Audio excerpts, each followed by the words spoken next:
जय हिंद। जैसे कि आपको मालूम है कि महिला पर्यवेक्षक की जो है वैकेंसी आने वाली है, तो हम अभी हैं व्यापम की, जो कि एमपीएसबी हो गया उसकी ऑफिशियल वेबसाइट पर। अब और अभी आप देख रहे हैं एक नोटिफिकेशन हम खोलने वाले हैं एकदम ऑफिशियल।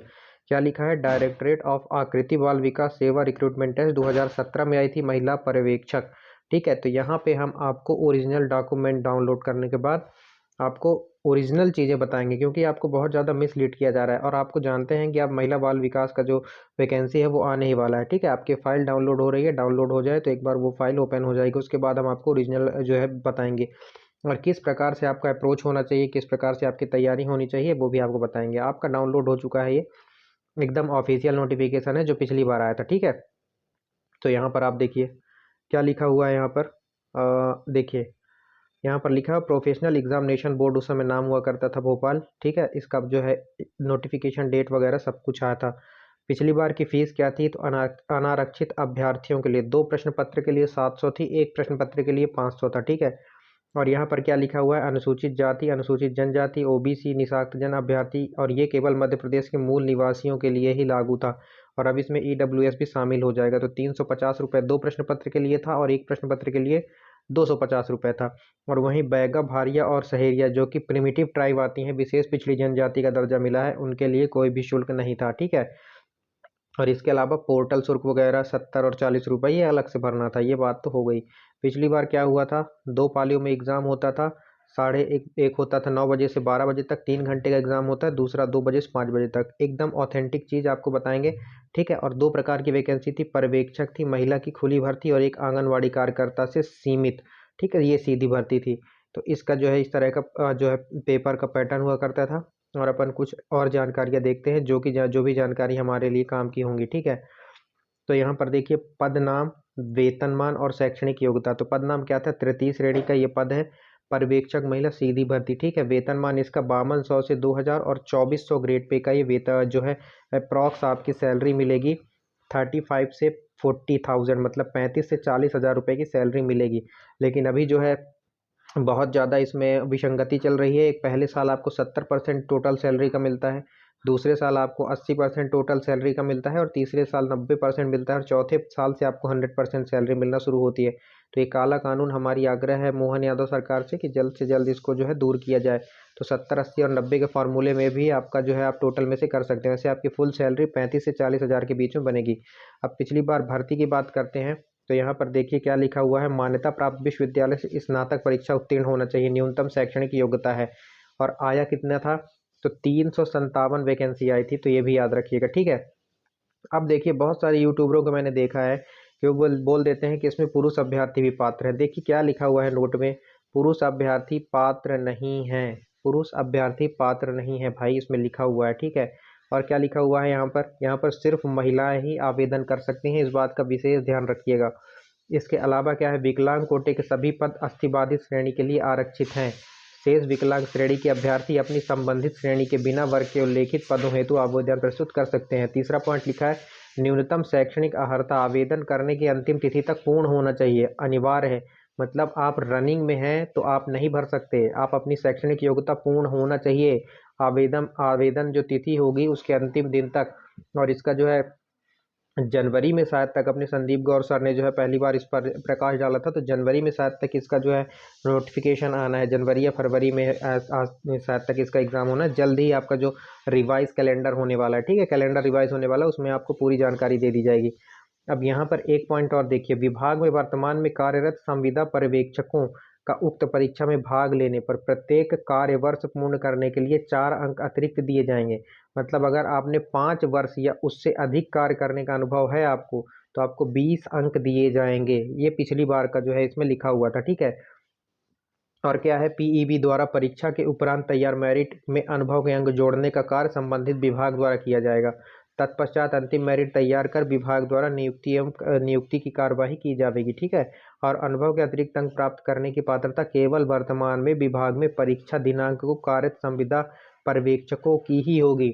ये नहीं कि आप 2 साल पहले छोड़ दिए हैं और पहले आप करते थे तो पहले वाला आपका काउंट नहीं होगा। आप वर्तमान में भी कार्यरत होने चाहिए। क्लियर पॉइंट्स हैं ये, और ये आपको शायद तक कोई नहीं बता रहा होगा कि आखिर महिला पर्यवेक्षक में होता क्या है। पूरा आप वीडियो ध्यान से देखिएगा, आपका एक एक डाउट जो है क्लियर कर देंगे। अब एक दूसरा देखिए, तृतीय श्रेणी का आया पर्यवेक्षक महिला आंगनवाड़ी कार्यकर्ता से सीमित सीधी भर्ती, वेतनमान 52,000, इसका भी 2400 ग्रेड पे।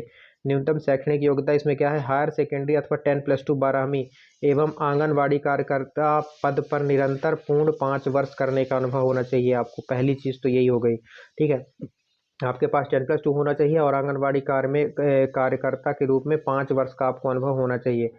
और नोट देखिए, आवेदन करने की अंतिम तिथि को आवेदिका के पास आंगनवाड़ी कार्यकर्ता पद का निरंतर 5 वर्ष का अनुभव कार्य होना अनिवार्य है। अनुमान की गणना आंगनवाड़ी कार्यकर्ता पद के कार्य पर रहने उपस्थित होने की तिथि से आवेदन की अंतिम तिथि तक ही की जाएगी। अगर आप पहले कर रहे हैं, बाद में कर रहे हैं, कोई माने नहीं है, आपको वर्तमान में होना चाहिए, ठीक है। आंगनवाड़ी सहायिका, आशा कार्यकर्ता, मिनी आंगनवाड़ी कार्यकर्ता पात्र नहीं होंगी, ये भी स्पष्ट रूप से लिखा हुआ है। कौन कौन पात्र नहीं होंगी, तो आंगनवाड़ी सहायिका, आशा कार्यकर्ता और मिनी आंगनवाड़ी कार्यकर्ता पात्र नहीं होंगी, याद रखिएगा। और 7 नंबर में पॉइंट है, केवल मध्य प्रदेश की आंगनवाड़ी कार्यकर्ता ही आवेदन करने की पात्र होंगी, सिर्फ मध्य प्रदेश के लिए है, महिलाओं के लिए, ठीक है। आरक्षण तालिका देख लीजिए, इसमें भी 357 के करीब पद हैं, इसमें भी लिखा हुआ पुरुष अभ्यर्थी पात्र नहीं है, ठीक है। वही सारी चीज़ें फिर से रिपीट की गई है। नागरिकता के लिए देख लीजिए, नागरिकता का क्या था इसमें, आवेदक को भारत का नागरिक होना चाहिए, आवेदक को सिक्किम की प्रजा होनी चाहिए, नेपाल भूटान कहीं की भी होनी चाहिए, ठीक है। नेपाल भूटान कहीं के भी लोग आवेदन कर सकते हैं, जो है बीच में कॉल आ गया था उसके लिए सॉरी, ठीक है। पुर्तगाल या फ्रांसीसी की प्रजा होना चाहिए, अरे ये तो मतलब ऑल इंडिया लेवल पर लोग भर सकते हैं, ठीक है। अब क्या है, महिला आवेदन, इसमें जो है अधिकतम आयु 45 वर्ष है, ठीक है। हो सकता है इस बार कुछ और दो, कोरोना के चक्कर में और दे दिया जाए। 35 वर्ष मध्य प्रदेश के बाहर के आवेदकों के लिए है, ठीक है। इसके अलावा आप बाकी कैटेगरी वाइज देख सकते हैं। नीचे और जाते हैं अपन तो कुछ और इम्पोर्टेंट अपने को चीज़ें मिलती हैं क्या, चयन का आधार, प्रवीण सूची, जाति प्रमाण पत्र, स्थायी प्रमाण पत्र, ठीक है। ये क्या लिखा हुआ है, मध्य प्रदेश की स्थायी निवासी आवेदकों को प्रारूप से नायब तहसील द्वारा या उससे उच्च राजस्व अधिकारी द्वारा जारी प्रमाण पत्र होना चाहिए, ठीक है। ये सारी चीज़ें आप देख सकते हैं, तो कॉमन है, हर एग्जाम में होता है। जो अलग से था मैंने बता दिया, ठीक है। यात्रा भत्ता वगैरह दिया हुआ है। नीचे और देख लेते हैं अपन, कुछ अगर इम्पोर्टेंट चीज़ दी हुई होगी तो इसका सिलेबस जो है नीचे ज़रूर दिया गया होगा, ठीक है। सिलेबस पर डिस्कशन कर लेते हैं अपन। 3 घंटे का पेपर होगा, तो पहले ही बता दिया। प्रवेश पत्र वगैरह, इस सारी चीज़ें हो गई। नॉर्मलाइजेशन वगैरह कैसे करेंगे ये सब बता रहे हैं यहाँ पे। इसके अलावा नीचे अपन जाते हैं, इसके सिलेबस पर हम अब हमें जाना है। सिलेबस पर जो है अपने को मेन काम करना है। पूरा वीडियो ज़रूर देख कर जाइएगा। नीचे जो है एक एक पॉइंट आपको इतना डिटेल से मुझे नहीं लगता कि किसी ने बताया होगा। अब सिलेबस आने की जो है तैयारी है। और आपके ये थे उस टाइम पे, और जो है एग्ज़ाम सेंटर अब जो है इसमें रीवा भी जुड़ गया है, ठीक है। रीवा में भी अब एग्ज़ाम्स होने लगे हैं, धीरे धीरे और भी आपकी जगह जुड़ने चाहिए। ये है आपका सिलेबस। देखिए सिलेबस क्या है, पोषण, पहली चीज़ तो पोषण से आपका कितने नंबर का आएगा, 10 नंबर का आएगा। इसमें क्या, संतुलित आहार, मैक्रो और micro nutrients, calorie, protein, vitamin, सूक्ष्म खनिज तत्व जैसे iodine, vitamin A, iron, zinc, vitamin, calcium की कमी से होने वाली बीमारियां और उनकी रोकथाम, जैसे विटामिन डी की कमी से क्या होता है, रिकेट्स हो जाता है, इस टाइप की चीज़ें है ना। विटामिन ए की कमी से क्या हो जाता है, रेटिनॉल हो जाता है। विटामिन B1 की कमी से बेरी बेरी हो जाता है ना। ऐसा कौन सा जो है विटामिन है जिससे बांझपन आता है, तो विटामिन ई हो गया, उसका जो है साइंटिफिक नेम टेकोफेरोल हो गया। तो इस तरह की चीज़ें आपसे यहाँ पर पूछी जाएंगी। कौन से मैक्रो न्यूट्रिएंट्स है, कौन से माइक्रो न्यूट्रिएंट्स है, जो आपके खनिज लवण होते हैं माइक्रो न्यूट्रिएंट्स में आते हैं, ठीक है। क्लोरीन का क्या काम है, सोडियम जैसे आपके ब्रेन के लिए बहुत ज़्यादा इंपॉर्टेंट होता है। इस तरह की चीज़ें आपको यहाँ से पूछी जाएंगी। अगला क्वेश्चन, अगला आपका टॉपिक क्या आता है, जीवन की विभिन्न अवस्थाओं में पोषण का महत्व। ये 8 नंबर के क्वेश्चन यहाँ से आएंगे। इसमें क्या आएगा, किशोरावस्था, गर्भावस्था, धात्री माताएं, नवजात शिशु और बाल्यावस्था, वयस्क, ये सारी चीज़ें। गर्भवती की देखभाल कैसे की जाती है, ये आपका सिलेबस दिया हुआ है, ठीक है। टीकाकरण, टीकाकरण से क्वेश्चन यहाँ पर बनेंगे 8 नंबर के, ठीक है। और स्वास्थ्य एवं विभिन्न राष्ट्रीय कार्यक्रम, ये 6 नंबर के क्वेश्चन यहाँ से पूछे जाएंगे। इसके अलावा कुपोषण से भी आपके क्वेश्चन पूछे जाएंगे 8 नंबर के। और सामान्य बीमारियां जैसे दस्त, उल्टी, आंखों में नाल का संक्रमण, खसरा, गलघोटू क्या होता है, टिटनेस क्या होता है, इसे लॉगजा भी कहते हैं, ठीक है। किससे होता है, बैक्टीरिया से होता है। काली खांसी, टीबी हो गया, निमोनिया बैक्टीरिया से होता है। ये सारी चीज़ें कुल आपके यहाँ पर 55 अंक का है, ठीक है। और द्वितीय खंड में आपका क्या पूछा जाएगा, तो सामान्य ज्ञान, विभागों की योजनाएं, तो जो भी आपकी विभिन्न योजनाएं चल रही है वो 10 नंबर का आएगा।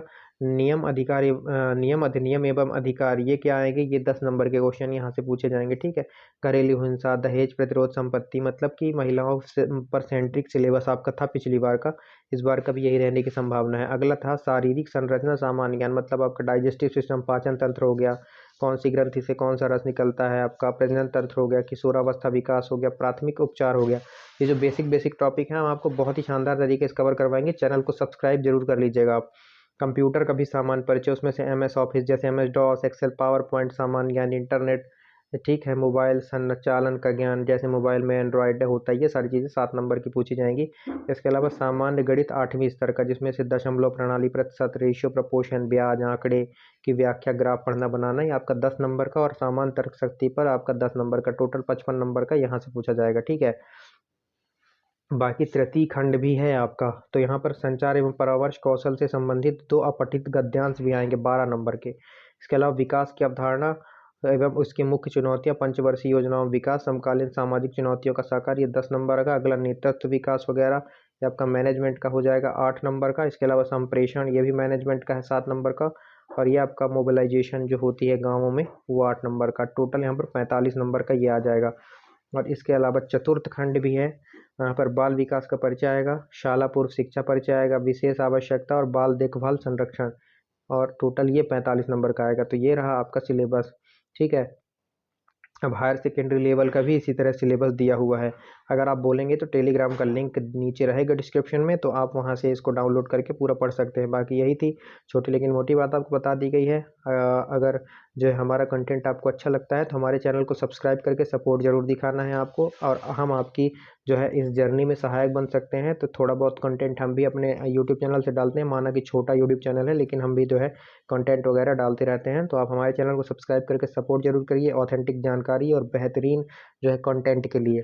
चलिए फिर इसी के साथ मैं वाणी को विराम देता हूँ, मिलते हैं अगले वीडियो में। तब तक के लिए जय हिंद, जय भारत, खुश रहिए, मस्त रहिए, पढ़ते रहिए, मुस्कुराते रहिए।